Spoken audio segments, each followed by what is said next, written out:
Good afternoon, everybody.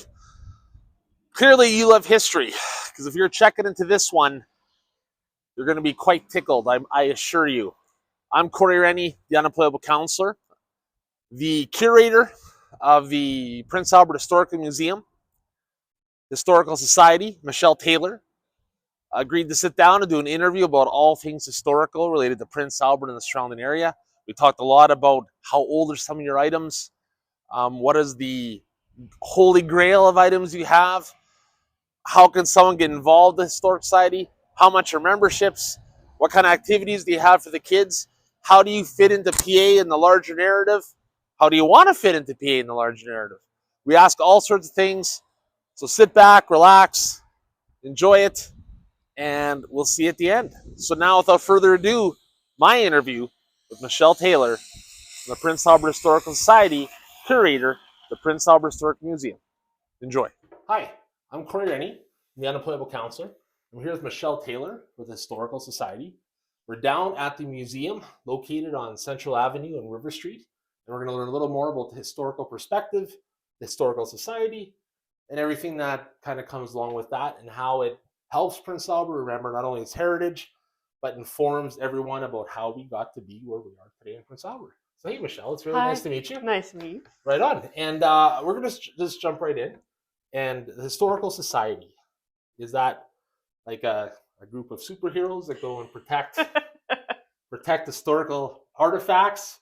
What is the Historical Society? I'm being facetious. Yeah. So what is the Historical Society, and what is the importance of them to Prince Albert?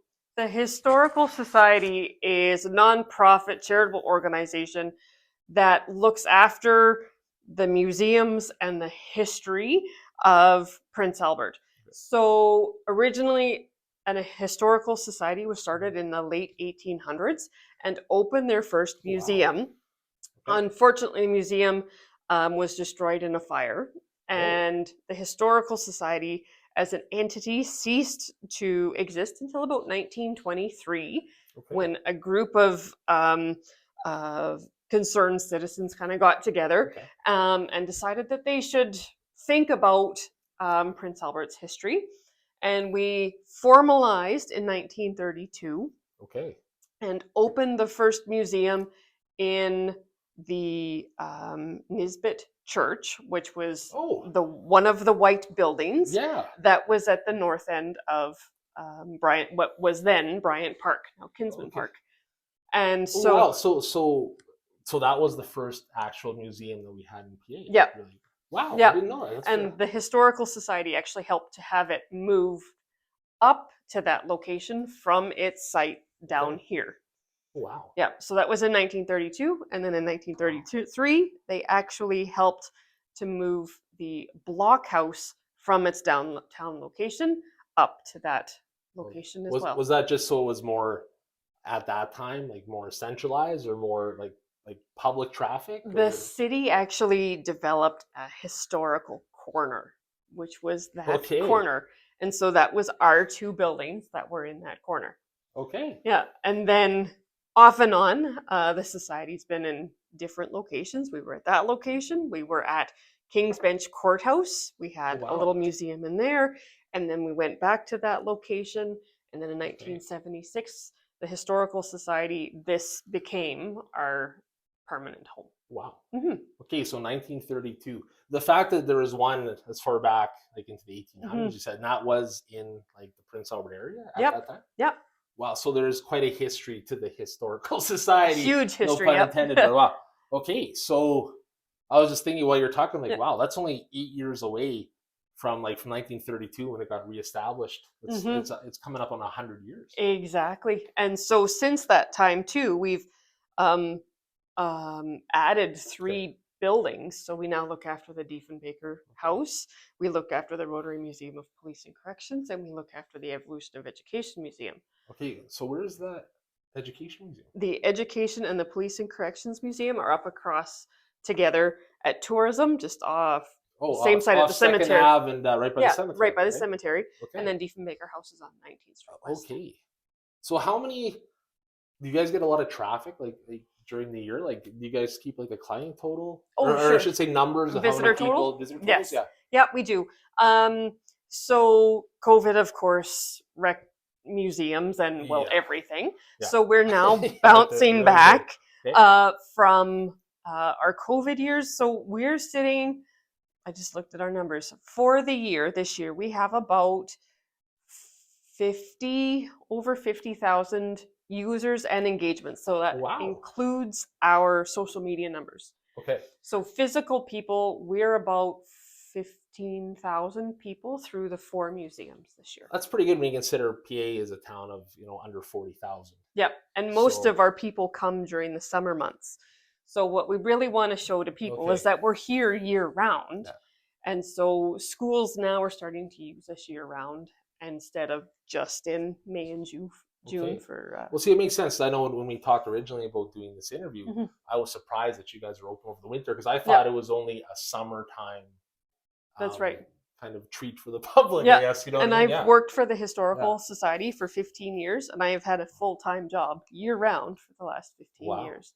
So that was Okay. kind of my mission when I started here, is to make sure that we don't turn people away in the winter, because we need people to come in and use the museum so that we can stay open and we can make sure that we help as many people as we can. So you seem pretty passionate about this, I have to ask, before we get back to that. Mhm. So you've been here 15 years. What Mhm. is it about like Prince Albert and this role here that's not only drawn you to PA, but kept you Yeah. here for 15 years? Like you said, I'm here year round. We gotta get more Yeah. people there. What is it that drives you with that? I went to school to be an anthropologist, and Okay. so I love the stuff Gotcha. that makes up history. History itself doesn't thrill me in the way that it does other historians. But the things that But fit the into that history, things that make history totally right? Okay. intrigue me and just keep me going. Yeah. That's kind of interesting because that's really interesting because I was talking to someone else who mentioned a similar point where it's like it's not necessarily hearing what somebody did, but it's like to go there and actually either physically see, okay, Mhm. this made the role, or it's like, oh, this is Napoleon scepter. I know we don't have Napoleon scepter, but you know what I'm saying? Like, or like even just walking around the area and seeing, oh my gosh, this is what they used as handcuffs in 1910, or like the physical part of it makes sense, right? It's more of there's more of a connection with that because it's like, holy smokes, this is that. Like even seeing here, wow, we're like 100 years closing in on that. Mhm. It's that whole fact that like, oh my gosh, this was utilized in this manner, and at the time that was like high tech stuff. And this is like, right, and you look at it now and it's like, how did that even work? Exactly. Well, and even our buildings are something special because this museum and the Diefenbaker House Museum were constructed in 1911 and have been consistently used. The Rotary Museum of Police and Corrections was built in 1886, I think. And then that's almost 140 years, and it's the still being utilized. Education Museum was 1920. Wow. So like our buildings that we work in as history people are history in themselves. They're a part of history itself. That's kind of because I know, like, whenever it's like I was telling my son, this is an old fire hall. Like you can see the truck down there, like people, and you can imagine because you walk through it, you can see the hoses hanging out that they have. It's like, how would that work? Like it was lots, smaller, and then you start thinking about just the inner workings and mechanics of it all is pretty fascinating, right? And even though we've been here for almost 40 years, we are still the old fire hall. Yeah. You tell, oh, where are you? We're in the old fire hall. Oh, I know exactly where you are. When it's like when you move into a new house. It's not your house until like 20, 30 years later. Absolutely. And then, and so it's the same with us. It's not we're not necessarily the museum. We're still the old fire hall. Someone will come along. No, it's true. Someone will come like, no, I remember when this guy lived here. In my mind, it's still this guy's house. But some days someone's come along and be like, no, that's the old, that's the old Rennie place. That's exactly it. Yep. It's neat because I'm a big fan of history, obviously, and I mean I love the fact there's like there's a visual reaction. You see things where it's like, wow. Like a good example I like to give is, especially for youth now, when you tell them that not only did I have to dial numbers into a phone, but it was connected to the wall. I could only go like 4 feet from where that was, and it's like, how did you live? Yep. With that kind of stuff. Exactly. So, and now telling kids like for the party line phones, when I explain it, I'm like, imagine your whole block of houses with one phone line, and it's like mind blowing. You pick it up and you hear your neighbor talking 2 doors down. It's like now you Exactly. don't have to worry. Now it's like if there's no internet, it's the end of the world, right? Yes. But Yes. Exactly. man, well, no, that's and I got to ask a question about the historical side because it's Mhm. always been here a long time, right? Yeah. And we all know, like you said, okay, we have these heritage sites, they keep them, we use this stuff. Mhm. But what does the historical society like? What does it do? Like you're open all year round, but what is the role with that? How does something get to hit the point? Just like the houses, where it's like, oh, Mhm. that's old man running his place, Yeah. whatever, right? When does it hit that point where it's like, okay, this is of historical significance? Well, our mandate says that it's anything up till yesterday. Okay, So okay, fair even enough. this Yeah, interview tomorrow will be is our history. history. Okay, And so with the historical society's mandate, it is not date related as some okay, museums are. We go up to and collect current history of Prince Albert so that we don't have to try and backtrack, right? And you grab it figure while out. it's happening. Yeah, exactly. Okay, that makes a lot of sense, right? Yeah, It's like, okay, I can grab this today and we have it. So in 10 years down the line, when it's already moved on, it's like an iPod shuffle that's compared to an exactly it. iPhone, right? Yes. Yeah, Yeah. so our volunteers Okay. in the archives, they go through the newspaper and pick out kind of the biggest Yeah. stories and scan them, put them in a file so that we have some continuation, but we also have copies of the Daily Herald so that if Okay. you need to come back in 10 years, you can actually come and flip through the That's cool. copy of the paper. No, that's good. No, because it leads into actually my next question Hmm. was going to be with the world online. Hmm. Like, has that impacted? Is it for like, positive or negative? You think with the world going into that kind of like a self instant gratification, I'm online, I can kind Hmm. of look up. Has that impacted the way you guys do business here? Yes. Okay. Yes. Right. Simple. Okay. Because, Simple answer. yeah, Okay. and yeah, and in everyday life too, right? Yeah. Like you want to go in, and for us, if there's like a fire Mhm. to the north or whatever, we want to know now.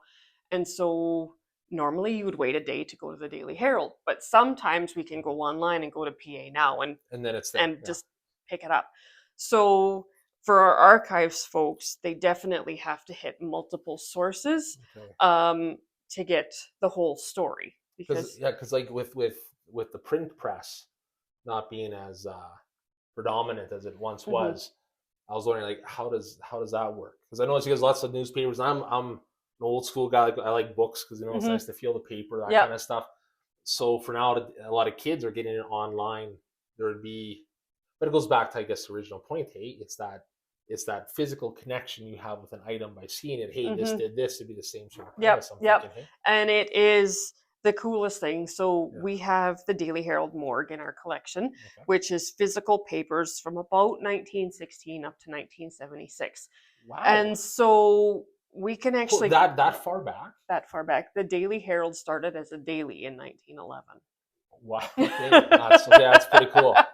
Well, the fact So, you haven't going by that far, like, is yep. that okay? Because in my mind, I always think like you see in the movies, there's always someone at the library going through, Oh, we have look at microfilm that. too. You got that too. Yeah. Okay, so it's Yeah. gonna okay, okay, So okay, those are not unusable forms of yeah. history.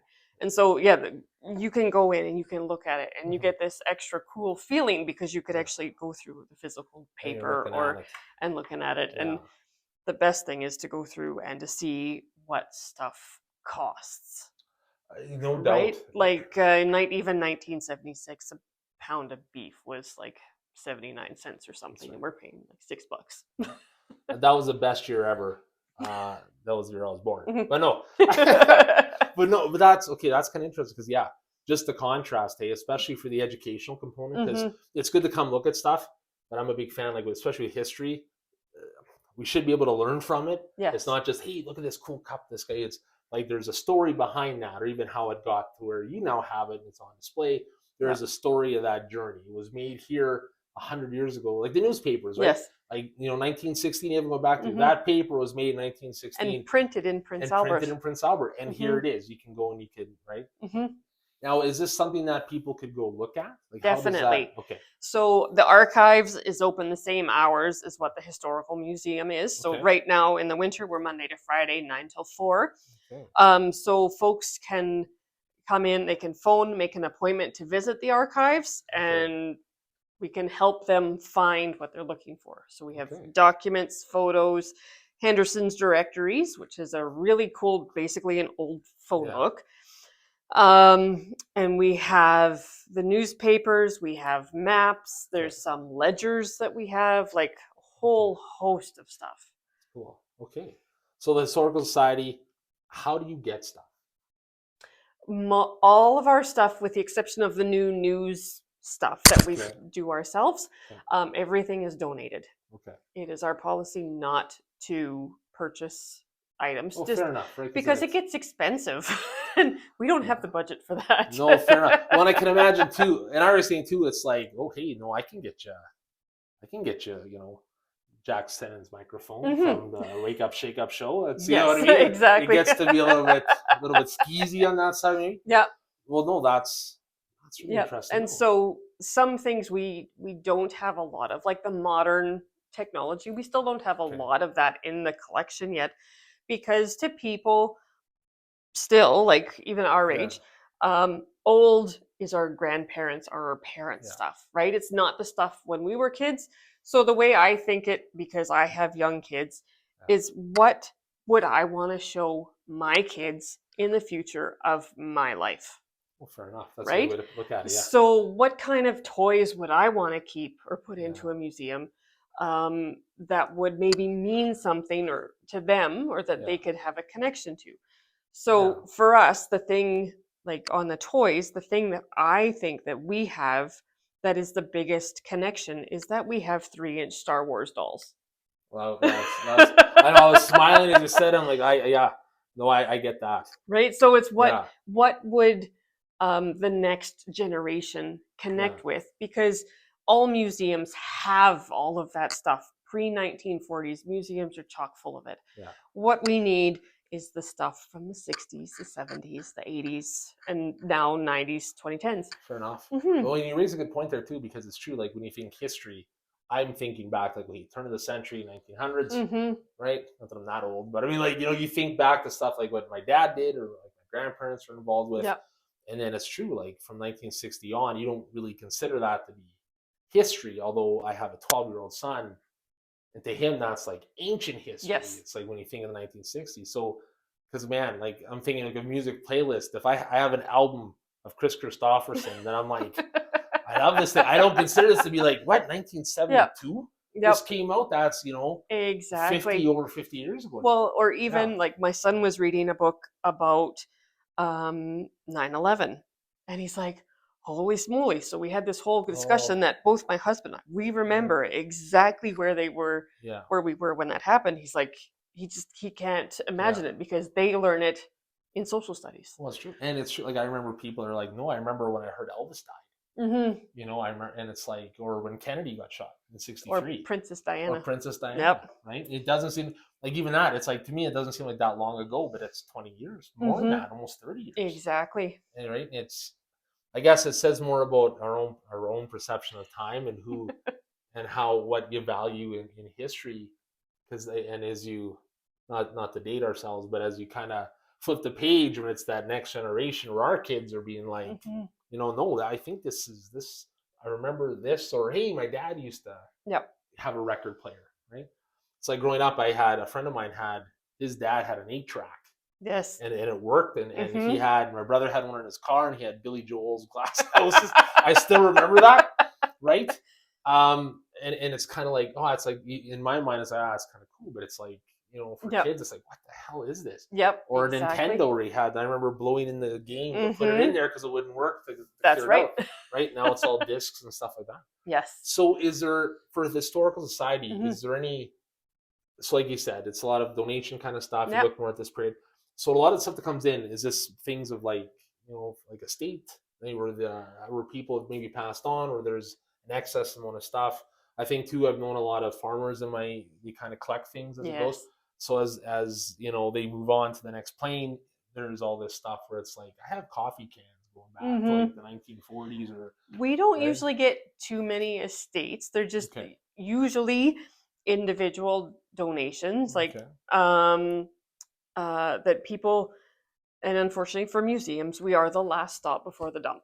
So, Gotcha. and Typically, if we we're can not get unique. money for this, we'll do that first, Yeah, kind of thing, right? No, exactly. I can understand that. And so, some museums see it worse than us. But we, in the last few years, because we have so much of that pre 1950 stuff, that Yeah. we've really clamped down on taking that kind of material because we have so much of it. Yeah. And we, our museums have to keep things in the public realm. So it really sucks to have to take something and then deaccession it.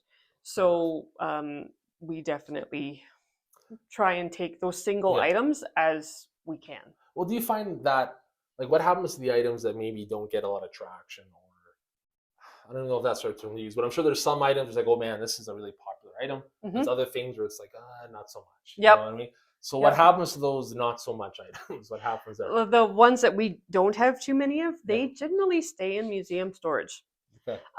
because we have to do our best to Mhm. preserve and conserve the history of our community.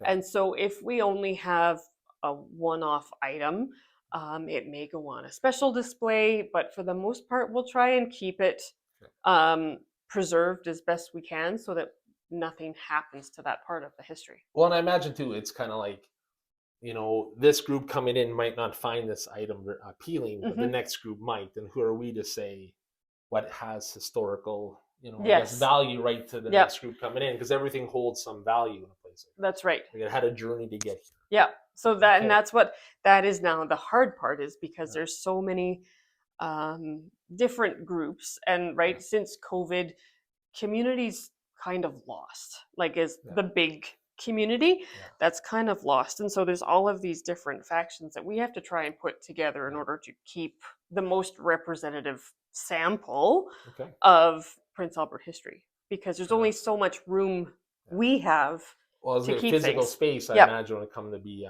could be an issue, right? Yes. And you mentioned something like you mentioned COVID a couple of times, and well, it's not funny. COVID isn't funny, but I No. mean, the fact that in about 20 years or 30 years, this is Hmm. going to be like the Spanish flu from like 1917, right? Where all of a sudden it's like, oh, there's this many people. It'll be we lived through a historic event because the world almost basically Exactly. shut down, right? Yep. So, Exactly. and it's interesting, and it is kind of neat, like even from your perspective, right? Because you work with history, you work with Hmm. those events, and then something life altering like that happens. Hmm. That's it's a world changing event that has historical implications because it's like I said, 100 years earlier is the only one I can Exactly. think of, right? Yep.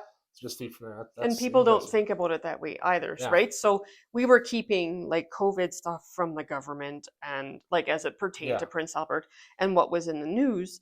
But then because our volunteers are older, I tended to print off the school information that we were getting because gotcha. otherwise that would be lost because nobody was trying Yeah, to collect that. well, it makes sense, right? Because and like you said, with I almost said society, but I Hmm. mean, Yep. but like historically, right? Hmm. When all those things happen, places like this almost unfortunately get to be a bit of an afterthought. Because it's not they're not so much concerned about the history right now. They're Yep. more concerned about going day to day to Yep. make sure this makes it the history, right? Exactly. So in situations like that, because we would have an older or volunteer base or Hmm. staff Yep. base, is one of the is it harder to attract younger people to come in for Definitely. this Yes. Most of our members are over 70, or a more 75. a more mature Yes. Who um, have point of done view? their volunteer time Yeah. in life, right? Um, so we have, I think, I'm trying to think, there's about 120 members, Okay. all told in the Historical Society, and about 20 of them volunteer on a regular basis. Oh, so it's Yeah, so yeah. So you could always use the help like that. always use the help. And so it's tough because for the young to attract Mhm. the younger people, because if I wasn't here, history is not my thing. I Yeah. wouldn't necessarily be attracted to be working or volunteering at a museum. And they're still working. Yeah. And so, because we have a small staff, we can't stay open longer to accommodate those younger volunteers. Exactly. As most people are working, exactly. Your hours are 9 to 4. Yeah. Right? So yeah, if someone's working like 8 to 5, Exactly. then they're kind of out with that. Yeah. Fair enough. So, but for younger people though, you do have some initiatives, right? Like Yes. there's is it the Junior Historical The Society? Junior Historical Society. Okay, do you want to tell me a little bit about that? Sure. So this is a new program started in Okay. about 2023 Okay. by Jerry, our programming outreach coordinator. So the Junior Historical Society is for kids aged 8 to 12-ish. It's a little flexible in the cap there. Yep. Okay. And depending on their maturity and their interest level, Yeah. that they get together once a month to learn about different aspects about history and museums. Okay. So when it gets nice out, they go to the Diefenbaker House. They do police and education. Last fall, we did a site visit to St. Mary's Cemetery. Oh, wow. So kids get to learn the important. It's not just a cemetery where dead people are. No, There's it's like important fair enough. historical Fair enough. information Yeah. that you can get about the community from That's good. a cemetery. So there's different, like we do stuff in the museum. Last 2 weeks ago, Jerry talked about the difference between inference and fact. So she showed the kids a picture, and what do you think about this picture? But what are the facts in this picture? Gotcha. So for Or us, the critical thinking piece. in the museum, we're worried about the facts when looking at something physical, but we can also do the inferences in our descriptions, and we can say this could be about so we can take this from this, but by looking at it, we know this is probably the fact of what was going on in this photo. Exactly. Right? Yeah. Okay. Yeah. So That's it's a pretty really cool. awesome program. There's about 20 kids registered, and there was such a demand for it. We actually had to start a second historical society, Junior Historical Society, for homeschool kids. Oh, so okay. the homeschool kids meet during the week, and the public, or the non-homeschool kids meet on a Saturday morning. Okay. Well, that's pretty cool. Like I knew a little bit about that because, like I said, my son's 12, and I told him about this, and he got excited about it, which I thought was kind of like, I don't think there's snacks. Well, there's snacks. Oh, there you go. We can entice kids with snacks. They'll be sold. Well, that's cool. Because that's one thing too. Like, it's that next generation that we talked a little about what they view as history isn't what we view as history, just because of the generational gap. Exactly. But the fact that you're kind of bringing them in early, and I know, like, because I know you've had some displays on, like, with rotary phones, like I said, things like that. Those things make sense, and I guess you have to have a way. And the more they kind of learn about it and get involved in it now, the idea, I'm guessing, is in the future, right? They'll be more apt to kind of patronize or volunteer. Exactly.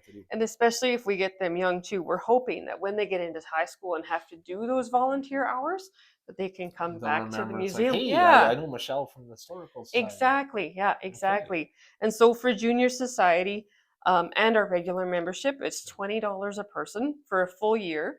And with the Junior Society, only $20. Only $20. Yep. That's pretty cool. And for the Junior Society, that covers all your activity costs too. So if there's art or crafts or whatever, that's all covered in that $20. Yeah.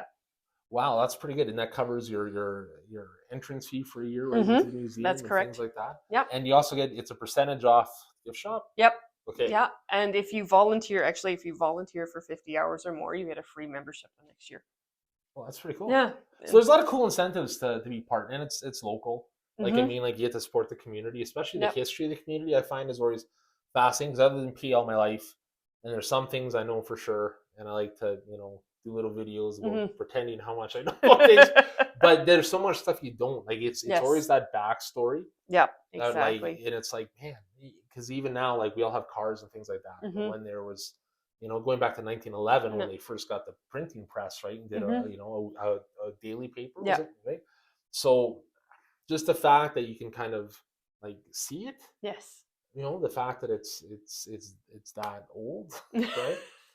Lack of a better word, but just the historical significance of those pieces.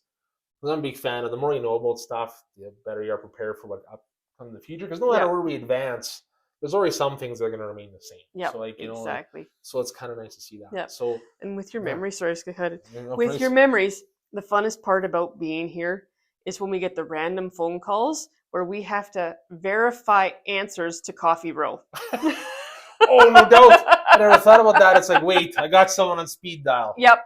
But in Yep. 1962, I'm pretty sure this. That's pretty much like. Oh my Yep, gosh, that is the funnest part. That's pretty cool. See, I'm kind of a bit nerdy like that, where it's like that'd be a cool phone call to take. 1959. I'm gonna look and I'll get back to you. Yeah. You know, because it's just like, yeah, I never thought about that. Yeah. There's the community discussions. Hey, where you have to get someone going. Yeah. That's pretty cool. Yeah. It's super So fun. I mentioned that there's a percentage for the gift shop. Is Yes. 5%. 10%. Well, that's pretty good. Yeah. Well, in the fact, like I said, $20 for a year. Like that's that's I think one Starbucks coffee. Yes, exactly. You know? And then what's really cool about our gift shop too is that we stock locally written or locally themed books and products. Oh, nice. So everything. So it really supports the community. It really does. History. Yep, exactly. So we try and stock things that have importance to PA. So it looks like, and like it sounds like basically everything that comes through here has some sort of significance to somebody. Yes. And like I like the idea because I look at history like that too. You know, there's I like the World War II stuff. I find that really interesting. Right? It's not that's not everybody's bag, right? But the fact you can walk through and there's something that you resonate with, or hey, I remember my grandma was a nurse, she wore that, or that sort of stuff, right? Yeah, exactly. And the fact that it's not just here, like you mentioned, Diefenbaker House, right, up by the Tourism Bureau. They're right? on 19th Street. That's right. Yeah, I knew that one. And then up right on the edge on the south end of town there, and then because I didn't know about the ones in Kinsman Park until we talked earlier, and you mentioned, I'm like, that's right. Yeah. Yeah. And just even like how those pieces work. So you oversee all of those, and I imagine like are those ones open during the winter as well? Yep. The other 3 museums are open. You just have to give us a phone call here because there's only 2 of us that work year round. There's people like stationed up, right? That wouldn't make much sense. No, so there's 2 of us here. You just have to phone here, book an appointment so that we can fit you into our day. But in the new year, we're going to look at opening Diefenbaker House half a day a week because we have a new exhibit up there. Oh, nice. So we want to allow people to come in. And that's one for me because like I like to joke around because I think Diefenbaker's fascinating, right? You got the statue in the City Hall courtyard. We got all those pieces. For me, something like that, like he was the 13th Prime Minister of Canada. Yes. And he lived in PA. He practiced law in Prince Albert. Yep. Like I remember as a counselor being like you mentioned, it was Queen's Bench then, but the Court of King's Bench, like they still have books of his in there. Like, and you figure those books are like, he wasn't a super young guy when he got to Prime Minister. Those are right, like just the fact that that's there and he used that for the people. I find that fascinating. It's like I know it's just a book, but the guy got stuff out of there to help the citizens of PA. And I think when you connect those pieces, it really creates more of that tapestry of just how rich and full the history of Prince Albert is. Definitely. Right? Yep. And you just have to do a walking tour of the downtown. And PA started on and about this location. Like James Eisbister was here in 1862. He was over by Westview School. Well, right by the river. Exactly. And then in 1866, James Nisbet came and about here, on our location, is where he landed. And the first church and schoolhouse were built across the street. And then the churches were on what's now the Baptist Church. That's the 4th Presbyterian church that was in PA. Well, see, it's fascinating. Like, go around and I like to do like historical hidden things, shameless self-promotion there. But it's like the architecture, it is a different time. Like, it's literally a different time. But just seeing again, that was like cutting edge or close to it type stuff at that time. To go back and look at that and see where we are now, like it's incredible, that trajectory. We went from here to this, and now, like I said, the old fire hall, right, is now the housing of all the historical significant, most of them in town. Like, exactly. And the archives are on site. Yes, the archives are in the lower level at the museum. And so one of those sealed type vaults you'd see in those X-Men movies. No. Like okay, just checking. Just checking. No, and it's a really cool place. And I wish more people Yeah. would come in and just have a look because Yeah. it's just so cool. I was going to ask that. Do you have lots of people coming and saying, "Hey, I'd like to come in and check out the archives," or "I'd like to look at stuff"? Is it kind of It's hit and is miss. again? Is it there? I say like is it again that more mature population that's kind of looking for something No, specific? Or not is it, always. okay. We actually just had a couple of school groups come in and do a tour of the archives, and then one of them, a project was actually to be completed in the Okay. archive, so they came and Oh, looked nice. through So the that's papers and stuff. well, that's kind of cool, right? Like I guess it doesn't matter what avenue you take to get here. Once you're in there, you're gonna find something kind of cool in there. It's just the way it is. Like Definitely. you said, even the prices, like, oh man, read this ad Yep. from like Yep. 1942, for a Exactly. cow's hoof or something. Yeah. You know what I mean? Like something that's kind of like Yep. what? Or Stansfield's underwears. There you There's go. There you lots go. of Probably lots Stansfield in there. underwears. Yep. No, that's oh man. No, that's really interesting, Michelle. Like it's cool to kind of see those pieces work in the flesh, so to speak. Mhm. Right? And you see that. So we covered the Junior Sword Society, which is a cool thing. The fact that you Yep. had to have two of them because the demand was Yep. good. That's that's pretty cool. Does if I can ask Yeah. about funding, like Yeah. does the city of PA fund you? Is it provincially? Is it like a federal grant? Oh, sure. So we really give props to the city of PA. Okay. They are one of the major funders because we get an external agency grant from the city. We Okay. also work within their buildings. So this museum Okay. and the Diefenbaker House are owned by the city of Prince Albert. Are they heritage sites? This one is a municipal heritage site, Okay. and then Diefenbaker House is a national historic site. Oh, makes sense. And then the Rotary Museum of Police and Corrections and the Education Museum are technically owned by the Historical Society, but we have an agreement with the city so that the city will care for those ones as well. Gotcha. And then we also get an annual SAS Culture grant. So that's okay. a museum's operations Yeah. grant that we get every year. And then as we need, we apply for project grants. Well, that's stuff cool. like I was that. always So, kind of yeah. curious about that because I imagine it's in every country, province, city's best interest to Mhm. keep that historical Yes. tradition alive. So I was kind of curious about Yeah, exactly. So do you ever get any items where you're like, what is this? Yep. You get those lot where it's like, what was this used for? Okay, so Yep. you got these, and I was kind of curious about that. So what happens with those items? Because now that it's online, I'm sure research is probably a lot easier. Sometimes. Sometimes?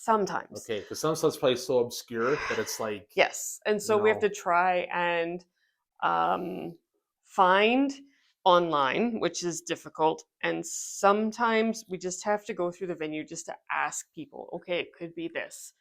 So let's find a person who knows about this and we can, Because I was thinking about that coming in here today. I'm like, I'm sure there's some things that come up where it's like, it's either so rare that not everyone would have seen it. So to find information on it be kind of a challenge to do that. Or we have a museum's listserv, email listserv, that you put a picture, say this is what we think it is, this is, what the history we have, and you put it out to Museum World in Canada, and usually somebody will come back with a different idea of what it could be, and you kind of take it from there. Fair enough. Yeah. Fair enough. So just a couple more questions before we wrap this up here. So we're sitting here in kind of a little coffee area, fair to say. Now, if someone comes in, are they... Because I imagine, can they bring drinks in here? In the summertime, this area, we call it the tea room. Okay. If we're very fortunate, we have somebody contract and provide lunch service for us up here. Oh, okay, that's cool. Yeah, but if we don't have someone that does that in the summer, people are free to bring their lunch up here and have their lunch on the balcony and overlook the river. Okay, I was kind or of... inside here. Because it's a lovely view, and I mean, like, it's...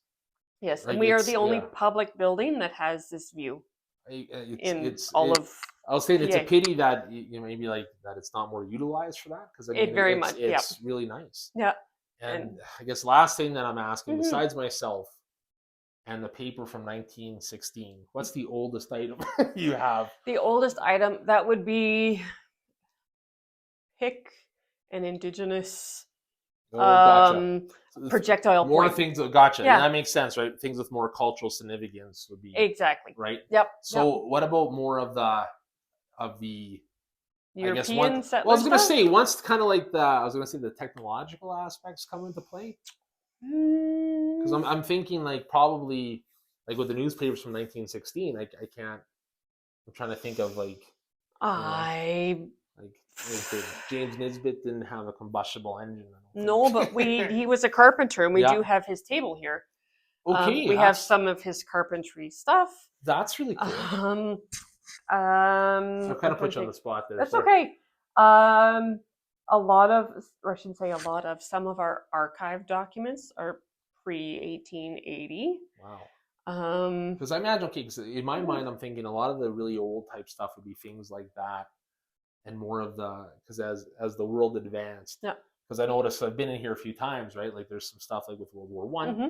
World War Two, and you can kind of understand like, oh, look those helmets they Yes. had, like it's and it's cool to think like, man, they went and fought wearing that garb, and you look Mm-hmm. at it and think like, and even if you in my mind you're probably comparing it to today's stuff, but it's like even back then they don't look like they'd be very sturdy. So you think about just the fact that we can honor a lot of Mm-hmm. the brave men and women that fought in those conditions, and you get to see like, man, democracy was on the line, and Mm-hmm. this is what they had.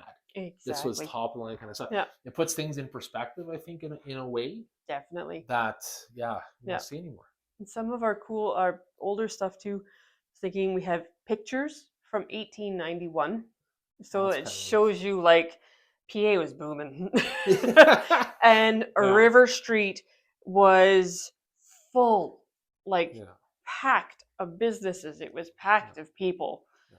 and so yeah, it Even, was really cool. even the idea before people I was going to say talked about the one bridge we had. Mm-hmm. We had the train bridge and it Yeah. opened in the middle. And the fact, like I said, with everything being, like you said, River Street, so it makes sense because anyone bringing in goods or whatever, it was Mm-hmm. either it would go down the North Saskatchewan by boat, or it Yep. would be right or by horse coming Mm-hmm. in. Not like, oh, the truck's going to be here in about 20 minutes and Yeah. we're good. This is like months to get it in a lot of times, right? Exactly. Just because of the journey. And as you're talking about that, the Historical Society, Yeah. the Mann Gallery, and Prince Albert Tourism have Yes. actually partnered to put together a 2025 calendar about the bridge, Very bridges, cool. and the riverbank. So we should. I'm not sure when we'll have them. Probably early January. We'll have. But it's in the stages. Yeah, at the 3 locations, you can pick up one of the calendars. That's really cool. Mm-hmm. And this way people can kind of get a glimpse, and then no doubt it helps support Exactly. those folks going, because a lot of it, like a lot of as awesome as history is, a lot of us kind of love that. It's every year, right? There's fundraising, there's things that go into making sure we all have access to this. Exactly. And the Historical Society, too, I'll put our plug in. Yeah. The Historical Society, actually, since we are a charity, we can give tax receipts to people if they do want to give us a large sum of money. Oh, nice. And then we also have an endowment fund. So our endowment fund, we created to put our money in and take donations from people so that we can become more financially stable to support ourselves. So right now it's still building, and then our goal is to, when it's big enough, that we can draw funds from that and support ourselves. Well, it makes sense, right? Because you're looking at the sustainability of the organization, exactly, right? And you need funds to do that. Mm-hmm. Well, that's good to know. So if anyone wants to make a monetary donation, they can definitely do that. Yep. They just call you and say, hey. Yep, they can either call me, or for the endowment fund, you can go online. We're through the Saskatoon Community Foundation. Okay. So you go through there, or our website has a donate I was going to say, because you have a website, right? Is that just we do PA Historical It's Society? just historypa.com. Historypa.com. Yeah. And I know you guys have a Facebook page as well, right? Yep. That people can access with You things? betcha. Okay. And so we try and put up, 2-3 posts a week, and usually it's pictures because that's what draws people and brings in a lot of the engagements for us. And so you can ask questions through there. We have it set so that only we can post because fair enough. No, it's safer that way. I was going to say it's probably wise, probably a wise move, I'm thinking. So we have an Instagram page, we have a YouTube channel, and on our YouTube channel, that is where we post our coffee and conversations that we're allowed to record. Past summer students have had projects where they go and talk about different buildings in the city. Nice. So that's up there. So we just try and make it history accessible. Well, it sounds good. I mean, like, and that's the thing with everything that we talked a little bit earlier, with everything online, right? There's that. Ooh, I'm going to look this up right now. The fact that it's PA history, right? History PA. History PA. I was close. I thought I had her. Yeah. Okay, so you got History PA. You got a website. And on Facebook, is it just PA Historical Society? It's Prince Albert Historical. Prince Albert Historical Society. Yep. So you're on Instagram. Yep. Man, hey, I remembered 3 of those. It's pretty good.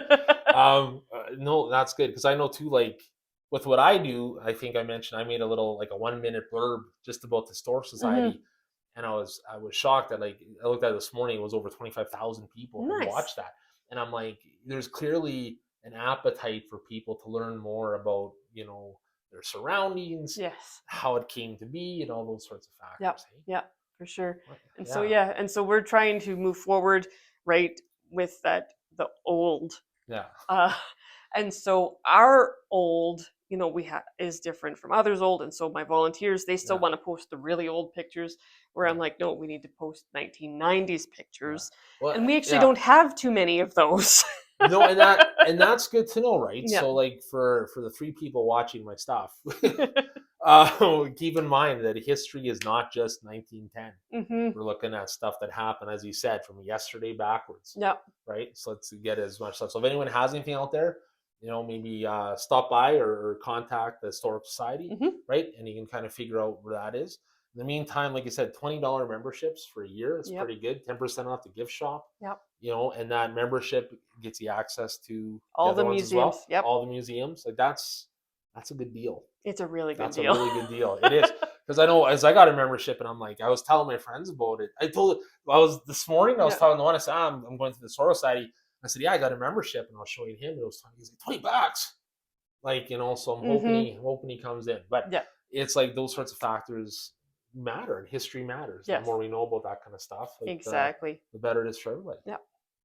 Well, Michelle, I can't thank you enough for taking time out of your busy day and doing this. And not a problem. I'm hoping that, like I said, this year's 2025 is going to be the biggest year ever. After COVID, it sounds like everything's kind of going up in that trajectory. Yes. And the fact, like I said, the Junior Historical Society, kids 8 to 12-ish, right? We kind of have that. We got that going on, so the younger generation is getting the view.